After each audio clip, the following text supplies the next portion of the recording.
Bom, pessoal, eu fiz uma postagem a respeito do teste que eu fiz de VO2 máximo e, como sempre, né, surgiu muitas dúvidas, eu recebi muitas dúvidas a respeito do que é o VO2 máximo, de como é o teste e qual a aplicabilidade disso para o treinamento físico, para o exercício físico e a gente pode até extrapolar para a saúde.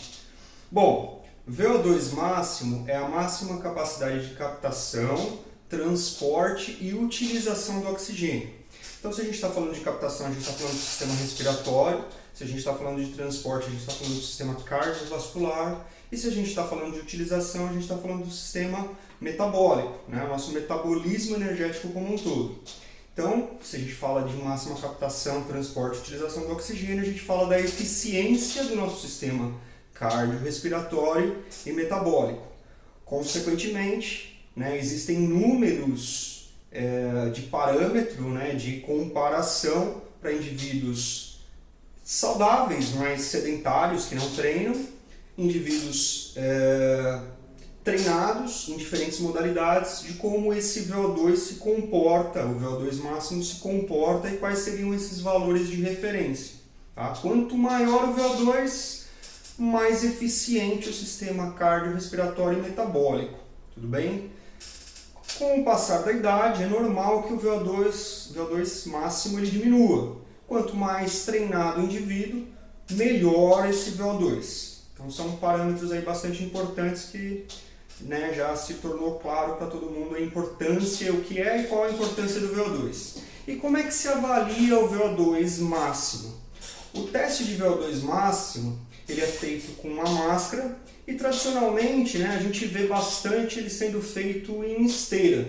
Então se utiliza a máscara e o teste, o mais conhecido é o teste incremental, em que se vai aumentando a velocidade da esteira e a gente vai conseguindo avaliar esse VO2, eu já vou explicar como.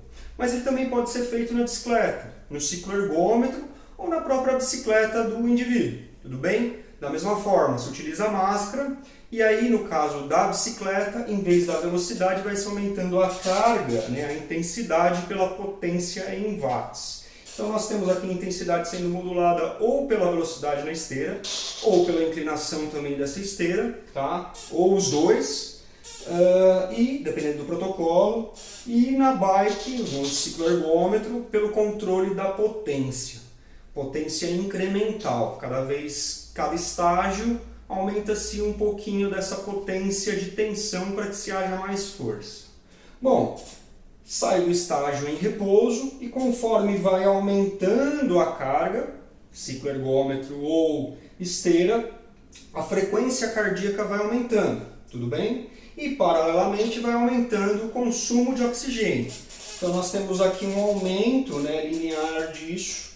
E aí, alguns pontos são importantes. Primeiro, quando a gente identifica o VO2 do indivíduo, né, o VO2 máximo do indivíduo. Primeiro, quando, né, de fato há um platô fisiológico. E o que é o platô fisiológico?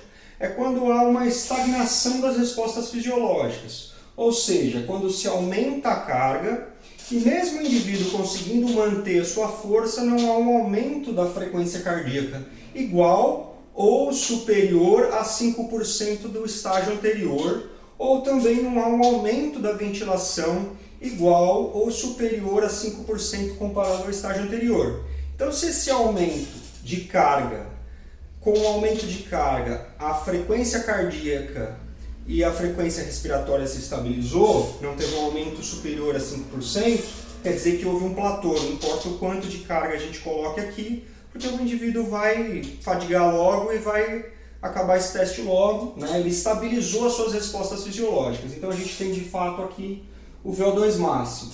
Mas eu coloquei um outro termo aqui, né? VO2 pico.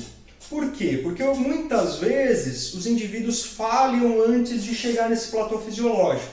Então se a falha for por frequência cardíaca alta, né? Ou seja, uma fadiga cardíaca de conseguir responder àquela intensidade de esforço, uma fadiga mecânica porque não consegue responder mais com esforço físico muscular, tá? A gente tem fisiologicamente e tecnicamente o chamado VO2 pico. O VO2 pico também pode ser colocado para público em geral como o VO2 máximo daquele indivíduo, porque foi o máximo que a pessoa chegou. Mas, tecnicamente, dentro da fisiologia do exercício e das ciências do esporte, a gente fala como VO2 pico, porque a gente não observa o platô fisiológico de fato. Tá? E, ao longo desse processo, além do aumento da frequência cardíaca e da frequência respiratória, que a gente tem o encontro aí do VO2 máximo, a gente também tem o aumento da atividade metabólica e, consequentemente, a gente tem o aumento da produção de lactato.